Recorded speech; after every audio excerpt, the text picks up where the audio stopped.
My name is Sean Andrew Murray. You can go to seanandrewmurray.com or also cityofgateway.com to find out more about me and my art. Do you have any advice on breaking into the industry and getting your name out there? My advice today is a lot different than it would have been when I was looking to get in the industry back in the mid-90s, because so much has changed about how you can get your work out there. I think the main thing is to just put your work out there. Don't be afraid to put your work out that is honest, the work that is really you, because I think people may ignore stuff that they feel they've seen in other places. If you put out work that is truly honest and that comes from an honest place, people recognize that and they remember it. And it takes a while, but you really have to utilize all the tools in whether social media or websites or conventions. You have to utilize all those things to put work out there that is memorable because it's your work, it's unique to what you do, and it's unique to your worldview and to your vision. People recognize it, they see it again. I remember there was a piece that I had in my portfolio, actually that one there, it's one of the older pieces in my portfolio, but people remember it because it's iconic and it's memorable. And so when art directors would look through that and they go and they see that piece again, oh, I remember you, I know your work. You really have to embrace those things that you are afraid people may not understand, but that's a sign, that's a good sign, right? If you think, oh, this will be a good piece to put out there because it's safe and people are familiar with what's going on here, I guarantee you that's not going to get as much attention as the stuff where you're taking some risks. So you have to take risks, you have to put your stuff out there and be unafraid to put it out there. Any advice about breaking into the industry and getting your name out there? Yeah, so I think nowadays the best thing that you can do to break into this industry and get your stuff out there is to try to expose people to your art as much as you can. So post on sites like Instagram, post videos on YouTube, come to conventions, maybe get a convention table and showcase your art, because editors are always walking around looking for new talent, new artists, and basically just try to make it so as many eyes will see your stuff as you can, because you never know who's looking at your stuff. What animated world would you want to live in? Ooh, what animated world would I want to live in? Oh, Adventure Time, I think. That place just seems like really fun. I don't know. I would want to live there. Nice. In a treehouse.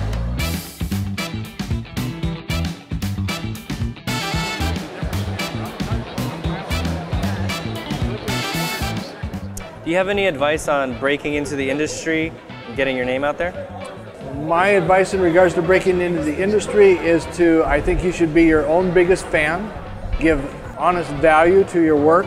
Don't give away your originals. Your originals, that's your 401k. That will be what gets you through your retirement. In regards to the film biz, the biggest mistake that artists make is they think that when they get that first contract, if they sign it and don't ask for any changes, they'll be thought of as a good guy and someone they want to work with. It's the exact opposite. You'll be considered with absolute contempt. You're so stupid you don't even know how to play the game. The contract you get, that's your first offer. Go through it, cross it out. It's just ink on paper. Cross out the stuff you don't like, add stuff that should be in there. Do you have any advice on breaking into the industry and getting your name out there? I just continued to do my work constantly, always, no matter what. If I was still doing work that was for a commission, for a job, I always was also doing my personal work, and now all of it's the same. My personal work is, my commission work is, the jobs I get, they're all the personal vision that I have. What superpower would be most useful to an artist? Patience. Patience? Yes. Everybody's trying to hurry. I think it would be really helpful if people just took a little bit more time. I can give some advice, and it's not my advice. Somebody else said it. It's to incite greed with your talent display. To do work that is so good that people say, "Where have you been? We have wanted to hire you." That's the shortest advice I can give.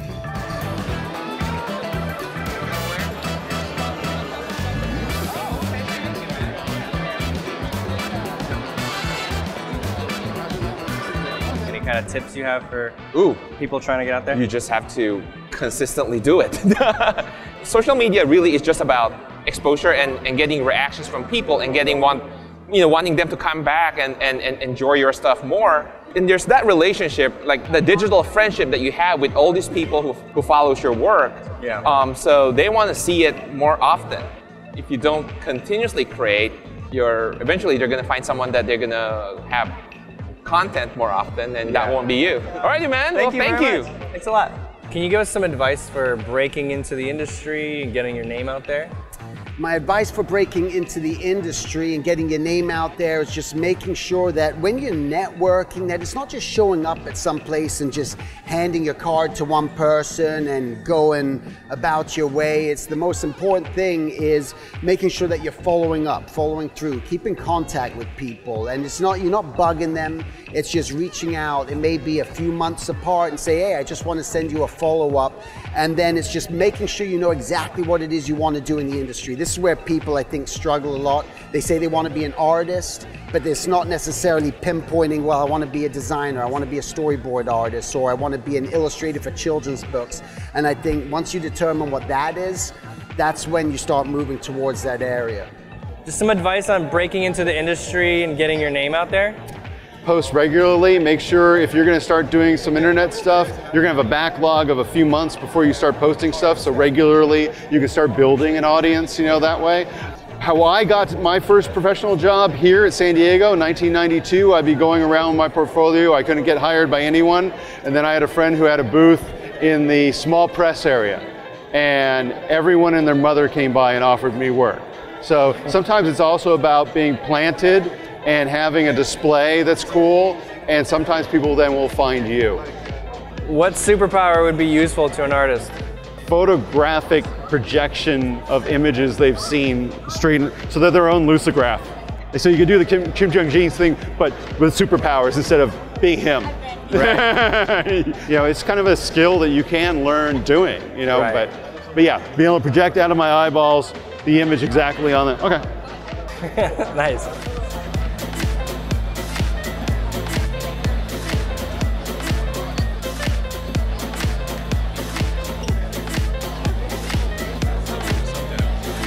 My name is Colin Lawler.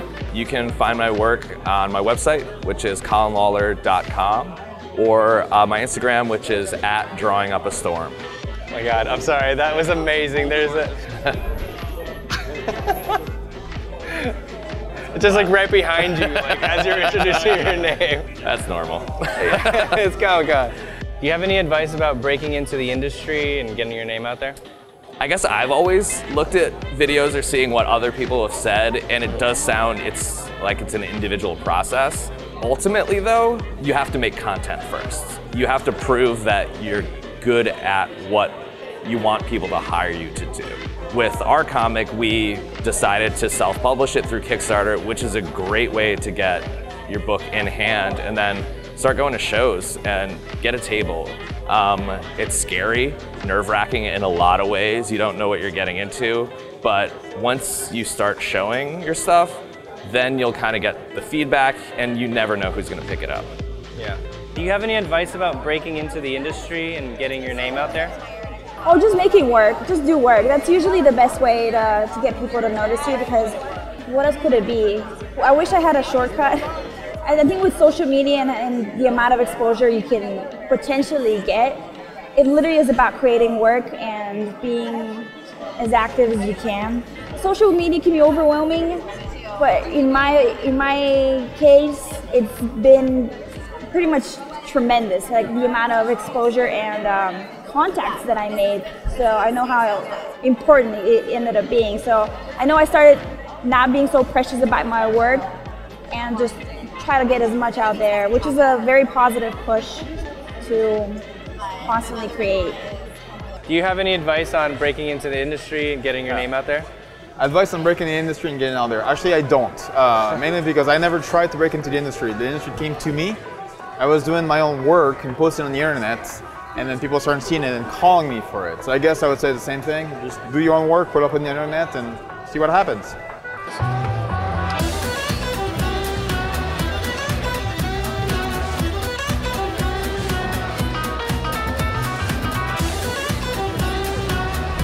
Carl Kopinski here at San Diego Comic Con. You can find my work all over Instagram mainly. That's probably the best place, and through my website, carlkopinski.com. Can you give some general advice about breaking into the industry? My big break came working in a studio in-house at Games Workshop. So that was different, that was a learning process for me. But I think really attending cons and workshops is really invaluable. You know, keep putting your face out, and also so people can put a face to your artwork. It can really make a difference. Even for me now, still people don't often recognize me, but they'll recognize my art. Or I don't know if they're avoiding me. It could be that, they're just pretending they don't know me. I am a bit annoying. Okay, so just like some advice to artists about breaking into the industry, social media advice, stuff like getting your name out there. Honestly, a lot of the younger creators now, I think they got the social media thing down. I'm actually learning from them. The internet was just a new thing when I was coming up in this industry. It's second nature to them to be able to promote their work online and be able to get the work done at the same time. Do you do a lot of social media promotion? Yeah, and I do a lot myself. Twitter, Instagram, Facebook, mainly those three. Okay. Every blue moon, I would do a live stream, answer questions that the viewers ask. Do the live streams, do you think they help to get more followers, or do you think that's more for like making your followers more loyal sort of thing? I think it's a little bit of both. They're already following me, so it's not like they're, oh, who's this guy? I'm gonna follow him now. Most of it is, oh wow, he's on, I'm a fan, I'm gonna check him out. Yeah. But sometimes that word of mouth from those folks, the loyal folks, it's, you know, spawns off into new followers. Yeah, cool. I would say first and foremost, be very, very good and spend the hours and the time to get really good. That has to be there, it's the foundation. After that, be really cool and get to know people. Oh, and never stop trying. Don't give up. If people criticize you, don't give up, don't stop. Take it with a grain of salt or the whole bag if you want. But if someone you value criticizes you, listen very carefully. Otherwise, don't let it stop you. Don't let anything stop you. Just keep going. Nice. What animated world would you want to live in? Oh, that's hard. Most of the animated world I know are like super gnarly bad. Cool World by Ralph Bakshi. Definitely Cool World.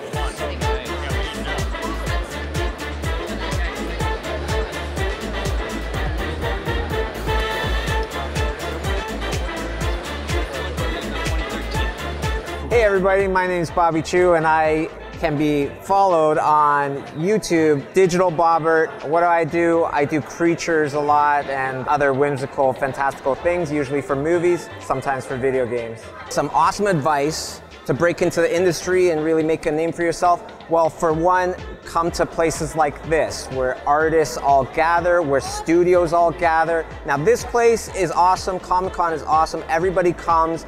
But that might also be the problem that everybody is coming. I'm just gonna plug an event that I'm doing, Lightbox Expo. That is gonna be, yes! That is gonna be the most concentrated group of awesome artists and studios and people from studios, people from companies that support artists like Wacom and Adobe and things like that. That's the place to be, and you'll have plenty of time, plenty of space to talk with all your favorite artists behind your favorite stuff. Nice. Do you have any advice for breaking into the industry and getting your name out there? Okay, right now I think it's very easy because when I started was about 20 years ago, so I'm old.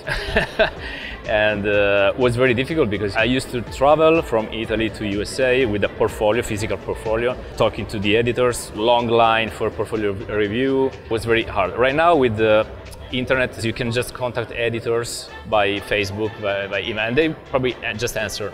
Send a message, they answer, in a few days you are in, if you're good. My advice for anyone looking to break into the industry, meaning entertainment arts in general, two things, and they're kind of interconnected. One would be get your work in front of pretty much anyone who will look at it. The more eyes that you have on your work, the more likely you are to get the offers that you want. And one of the best ways to do that nowadays is social media. So getting on Instagram, you know, Facebook maybe not quite so much, Twitter. But even places like Comic-Con, you know, getting out here and actually getting FaceTime right in front of people, I think sometimes is more valuable than just being in the morass that is the internet. Do you have any stories of like at conventions where you maybe got a job or? And I've gotten several jobs from conventions. I think they're a great place for it. But probably the biggest one was getting to meet Mark Chiarella, who I admire as an artist, but he was also for a long time one of the lead art directors and editors at DC Comics. And that got me an offer doing some really cool covers for DC, and also led to some licensing work as well. So that would probably be one of the big ones.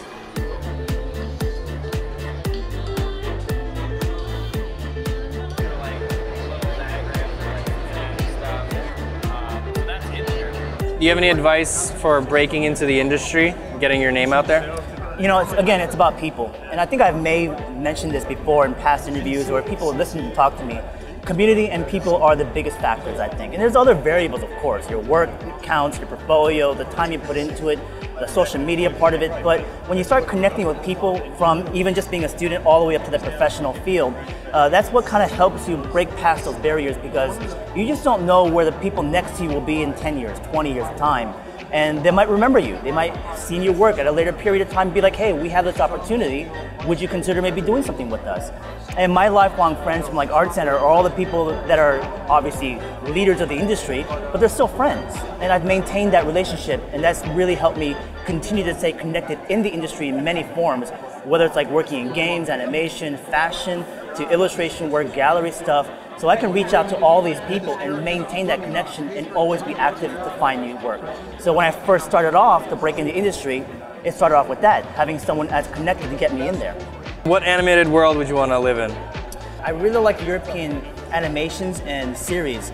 I'm a huge fan of, I can't really remember the director's name, but he did Triplets of Belleville, and it's my favorite aesthetic from the animated films. He also did The Illusionist. And just there's a warm feeling to his animated world, especially in the backgrounds and just the uniqueness of the characters. But you should have to research that, those two films in specific, because of the color, because of the shapes. It just feels so inviting and very comfortable.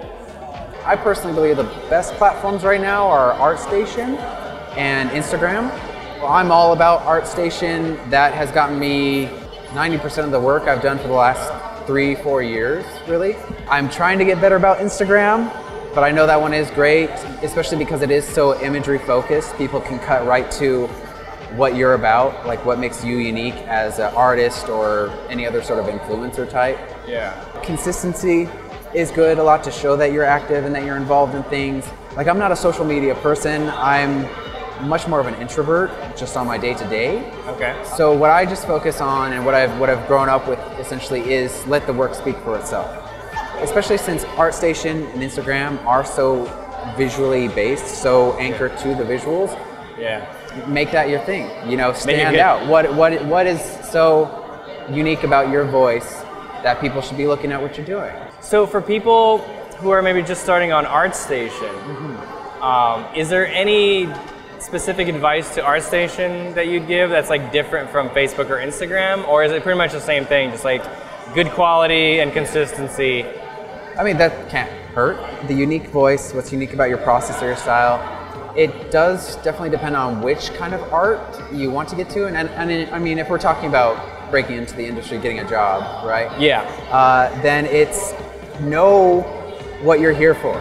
You know, there's a lot of people who are kind of like, oh, I've got this like concept thing, and then I've got this sketch, and then this life drawing, and then I've got this 3D building. And it's like, what do you want to do? What do you want to do? Because people will hire you for what you put up there. If you did that 3D building really well, but you like drawing people, you've just signed yourself up to a career of 3D buildings. And show your process. If it's concept art, show that really like nice, polished, badass looking, nice hot rim light shot, but below that have like the derpy sketches, have like your references of like photos you got from like Photo Bucket on there. If you're doing concept, that's what they love to see, your thought process and your creativity in that sense. If you're doing an Illustrator thing, show your sketch, you know, show like a lot of the splash artists at Riot, you know, they'll show their grayscale little thumbnails like that are just kind of show the intent, and then they build up from there, and they show 3 or 4 different feedback sessions, and then they show the final like badass thing. You got to see that final badass thing, and that's definitely more important with illustration. but like I said, it depends on what you want to do. Awesome. So in 2002, that's when I started getting onto social media. But at that time, I got discouraged trying to fill out the registration thing to get onto DeviantArt. I wasn't computer savvy. I think I just had my first makeshift computer that my friend helped me put together, and I was still typing with 2 fingers at that time. That's not even joking, that's for real. A couple months later, my friend asked me, hey, did you go on DeviantArt? I said, no, man. He goes, dude, you gotta get on there. It's an amazing art community. So in 2002, I started posting up artwork, and then by 2005, Scott Campbell emailed me out of the blue. He goes, hey dude, whatever you're doing, I just want to tell you, keep doing it. He goes, nobody's doing it. And when he was saying this, I was drawing these crazy posing and stuff. It put me on cloud 9, so I said, all right, I'm going to keep doing it. In 2006, Nick Bradshaw emailed me out of the blue. He goes, man, I gotta know what happened. He goes, I see this crazy growth spurt from when you first started DeviantArt in 2005. He goes, what the bleep happened? What triggered in your head? What happened was, I used to live here in San Diego. I was sitting in Borders during that time frame. And for 2 years, I would sit there from the morning until night. Almost 10 hours, I would sit in the cafe and look at the reference book. You know, it's more I had to teach myself this kind of stuff through that, and I took some live drawing classes in community college. It's sitting there for hours, and the crazy part is, like, I sat there so long for so many days, they offered me a job to work in the store. So I was able to keep a roof over my head and have flexible hours. Those moments, it let me know I was going the right direction. All right, big thank you to all the artists that participated. If you've got a story of how you got your art job, please share it in the comments. And if you're liking these videos, hit that subscribe button. I've got 5 more Asking Pros videos coming soon. See you next time.